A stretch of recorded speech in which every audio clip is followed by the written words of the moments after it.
बिल्कुल। सकीब भाई, तेजस्वी यादव जो है वो छात्रों के बीच पहुँचते हैं, संवाद करते हैं। उधर एआईएम का ज़िक्र किया अभी यूसुफ सर ने। उन्होंने तो भई पहले अपनी सूची भी जारी कर दी। वो बता भी रहे हैं कि हम उन्हीं क्षेत्रों में लड़ेंगे जहाँ मुसलमानों का एक जनाधार है। तो ऐसे में ये सारे फैक्टर्स कितना काउंट हो रहे हैं इस समय? उधर प्रशांत किशोर जो है वो तेजस्वी यादव के खिलाफ मोर्चा खोले पड़े हैं। वो कह रहे हैं कि भई तेजस्वी यादव मूर्ख हैं, इसलिए जनता को मूर्ख बना रहे हैं। नौकरी वाले मामले पर वो कमेंट कर रहे हैं। वो कह रहे हैं कि ये संभव ही नहीं है। उधर मुकेश सहनी जो हैं वो अलग अड़े हुए हैं, 30 सीट से नीचे नहीं आ रहे हैं। चिराग पासवान की कहानी अलग चल रही है, जीतन राम मांझी की कहानी अभी यूसुफ सर ने बताई। ओवरऑल कुल मिला-जुला कर के बिहार में अभी क्या चल रहा है? लालू, तेजस्वी और राहुल की जो मुलाकात है, वो कितनी अहम रहने वाली है? राम प्रकाश भाई देखिए, सबसे पहले तो मैं आपको बता दूं कि आज जो मुलाकात होने वाली है, राहुल गांधी, तेजस्वी यादव और लालू जी भी रहेंगे उस मुलाकात में।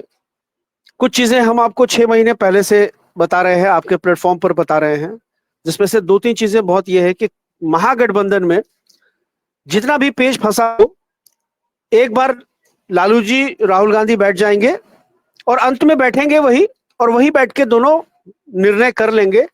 देखिए, कांग्रेस में राहुल गांधी, अगर राहुल गांधी की सहमति के बिना या राहुल गांधी की उपस्थिति के बिना, राहुल गांधी की मौजूदगी के बिना फाइनल डिसीजन लेकर के, यानी कृष्णा अल्लावरू के लेवल पर या भूपेश बघेल या अशोक गहलोत के लेवल पर अगर ये अनाउंसमेंट कर दिया जाए कि इतनी सीटों पे कांग्रेस लड़ेगी, तो फिर राहुल गांधी का क्या मतलब रह जाएगा?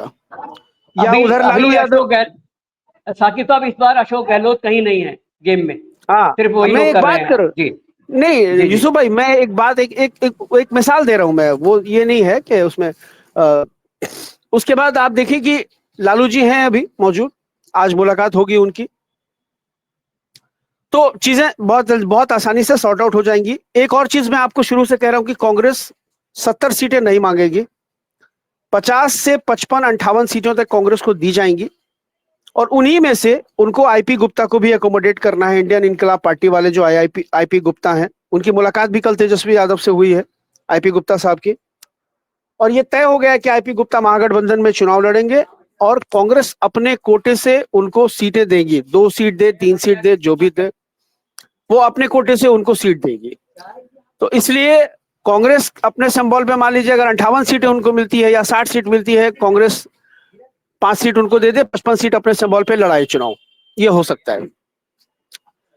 दूसरा, इधर आप देखिए, जैसे मीडिया चला रहा है कि एनडीए में सब कुछ सही है, एनडीए में ऑल इज वेल है। परसों रात में मैंने देखा कि चैनलों ने चिल्लाना शुरू कर दिया। परसों मैं रात 11 बजे रात की आपको बात बता रहा हूँ, महागठबंधन में सीटों का बंटवारा, एनडीए में सीटों का बंटवारा हो गया, बड़ी खबर आ रही है, सारा मामला तय हो गया। 100 पे भाजपा लड़ेगी, 101 पे जदयू लड़ेगी, और 29 सीटें रामविलास पासवान की पार्टी को दी जा रही है। 6 सीटों पर उपेंद्र कुशवाहा लड़ेंगे और 7 सीटों पर मांझी जी लड़ेंगे। ये एकदम से क्लियर कर दिया उन्होंने, फिगर घोषणा कर दिया कि हो गया ऐलान, बस कल ऐलान होना है, ये सीट फाइनल हो गया है। अब जैसे ही मतलब खबर ये हुई है कि जैसे ही चिराग जी को 29 सीट मिली है, यहां उपेंद्र कुशवाहा बिदक गए, मांझी जी बिदक गए, संतोष सुमन का बयान भी आ गया कि हम स्वतंत्र हैं अपना निर्णय लेने के लिए। भाई, चिराग पासवान के पास कितना वोट बैंक है अपना? 5.5% का। मांझी जी 3% हैं। तो जब वोट प्रतिशत 2 से आधा अधिक का है, तो आप अगर उनको 29 दे रहे हैं, यानी तो हमको 14 तो दीजिए कम से कम। आधा ही, अगर वो हमसे डबल है, मतलब हम 3% है, वो 5% है, तो उसी अनुपात में सीटें भी तो होनी चाहिए कि आप हमको एकदम से डाउन 1/4 सीट दीजिएगा, आप अगले को 29 देंगे और हमको 7 दीजिएगा आप। ये हो गया ये। अब देखिए उधर, उसके बाद उपेंद्र कुशवाहा ने रार मचा दिया है। उपेंद्र कुशवाहा को सेटल करने के लिए इनके पास एक चीज ये है कि भाई, उनकी राज्यसभा का टेन्योर जो है अप्रैल में खत्म हो रहा है उपेंद्र कुशवाहा जी के। उनको ये कहा जाएगा कि आपको राज्यसभा कंटिन्यू कर देंगे, और नेक्स्ट जब कैबिनेट की रिशफलिंग होगी, मंत्रालय की रिशफलिंग होगी, उसमें आपको एक एमओएस की सीट या कैबिनेट की सीट एक आपको मिल जाएगी, आप 5-6 सीट लड़ करके। उसमें भी उपेंद्र कुशवाहा शर्त रख रहे हैं कि अब जो सीटें उनको चाहिए, जैसे ओबरा की सीट है, जैसे काराकाट की सीट है, जैसे महुआ की सीट है, वैशाली में महुआ की सीट है, और महुआ पे चिराग भाई भी दावा ठोक रहे हैं अपने कि नहीं, वो हम लड़ेंगे महुआ। तो पेच यहां फंसा हुआ है। अच्छा, कांग्रेस के साथ अभी तक जो सीट, नंबर्स ऑफ सीट पर पेच नहीं फंसा है।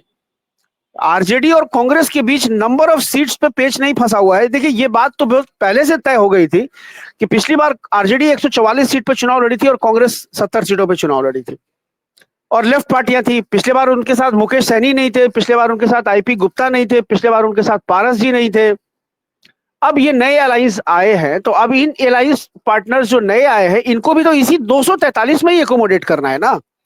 तो कांग्रेस अपनी 10 सीटें छोड़ेगी तो आरजेडी भी तो उधर से छोड़ेगी ना। आरजेडी 144 पे लड़ी थी, हो सकता है आरजेडी 135 पे आए, 130 पे आए, तब जाकर के इन सबको समावेश किया जाएगा, इन सबको एकोमोडेट किया जाएगा।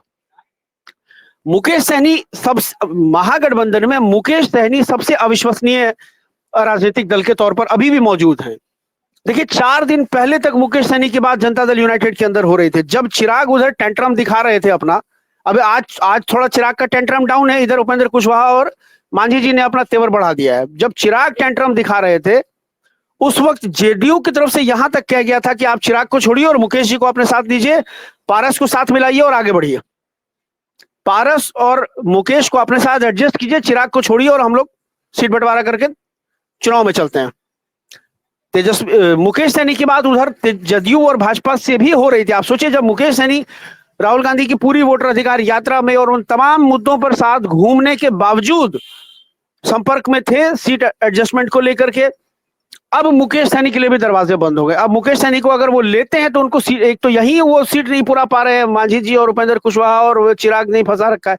देखिए, जदयू और भाजपा में सीटें तय हो चुकी हैं, ये आप मान के चलिए। 180 190 सीटों तक उन लोगों ने आपस में तय कर ली है कि हमको कौन कौन सी सीटें लड़नी है। चिराग अपने लिए जी। साकिब साहब, मेरा सवाल है आपसे। देखिए, सीट बंटवारा वगैरह तो हो जाएगा, वो हम लोगों का हेडक नहीं है। हमें आप जो अभी राम प्रकाश जी ने पूछा था, मैं उस सवाल को दोहरा रहा हूँ। पल्स क्या है जो मुस्लिम वोट पे जो एमवाई फैक्टर था पुराना, जो रिवाइव हो रहा है अब इस बार भी, तो वो जो मुस्लिम माइंडसेट है या मुस्लिम पल्स है, वो क्या है बिहार की, वो बताइए थोड़ा जी प्लीज।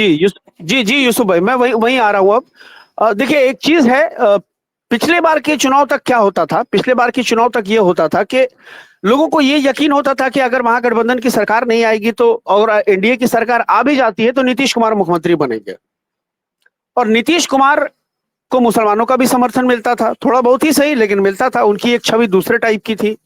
उनकी छवि जो है योगी आदित्यनाथ या पुष्कर सिंह धामी या हेमंता बिस्वा शर्मा की तरह नहीं, हार्डकोर नहीं है कि वो एक मुकदमा होगा और आपके घर पे बुलडोजर चल जाएगा।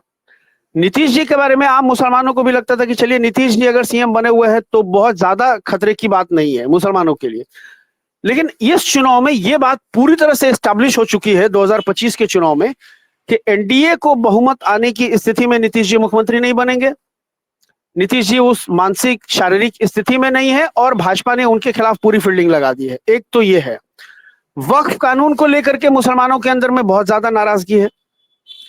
तो ये जो तमाम चीजें, ये सबसे बड़ी जो बात है ना यूसुफ भाई, ये इनसिक्योरिटी जो हम उत्तर प्रदेश में देख रहे हैं, जो हम उत्तराखंड में देख रहे हैं कि वो मदरसा बोर्ड खत्म हो गया, एक मुकदमा होता है किसी लोकल थाने में, कोई लफंगा जाके 50 रुपया देके एक मुकदमा कराता है और अगले दिन आपके घर बुलडोजर चल जाता है।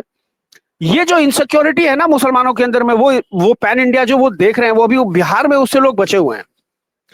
लेकिन उनको ये लगता है कि एक बार अगर बीजेपी का सीएम बैठ जाएगा तो फिर वही तमाम चीजें यहां रिपीट होना शुरू हो जाएंगी। तो इस इनसिक्योरिटी ने प्रशांत किशोर के फैक्टर को और ओवैसी के फैक्टर को न्यूट्रलाइज कर दिया है।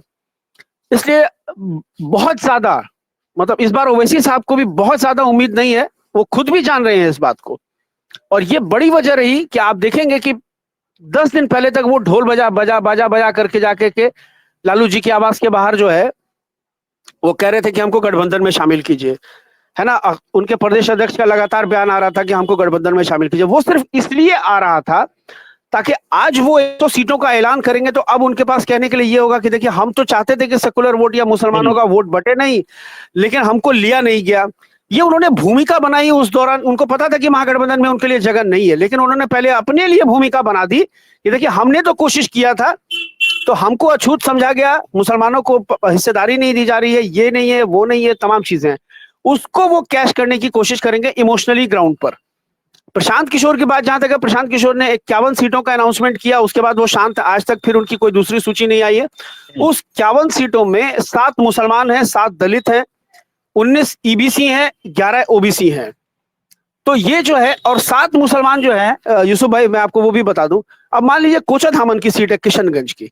कोचाधामन में आप क्या कर रहे हैं, मुसलमान को सीट देकर के? वहां तो महागठबंधन का उम्मीदवार भी मुसलमान होगा और एनडीए का उम्मीदवार भी मुसलमान होगा। बायसी की सीट है, पूर्णिया की, अमौर की सीट है, वहां मुसलमान ही उम्मीदवार होगा तीनों से। इसलिए प्रशांत ने मुसलमान उम्मीदवार दिया। भाई आप अगर वैसा, आप मुसलमान उम्मीदवार क्यों दे रहे हैं? आप दीजिए ना, किसी यादव को दे दीजिए अमौर में, आपका इतना ही वो विजन है तो आप दे। और आप जो है, आप तेजस्वी कह रहे हैं कि हम हर घर को नौकरी देंगे, तो आप उनका मखौल उड़ा रहे हैं। ये प्रधानमंत्री मोदी वाला 2 करोड़ की नौकरी हर साल, वो भी आप ही का आइडिया था। ठीक है, लोग इस पर बात कर रहे हैं, लोग इस पर बात कर रहे हैं कि जब 2 करोड़ नौकरी की बात मोदी जी कर रहे थे, तब तो ये आइडिया हर घर मोदी, घर घर मोदी और 2 करोड़ नौकरी, ये सारा आइडिया तो आप ही का था ना।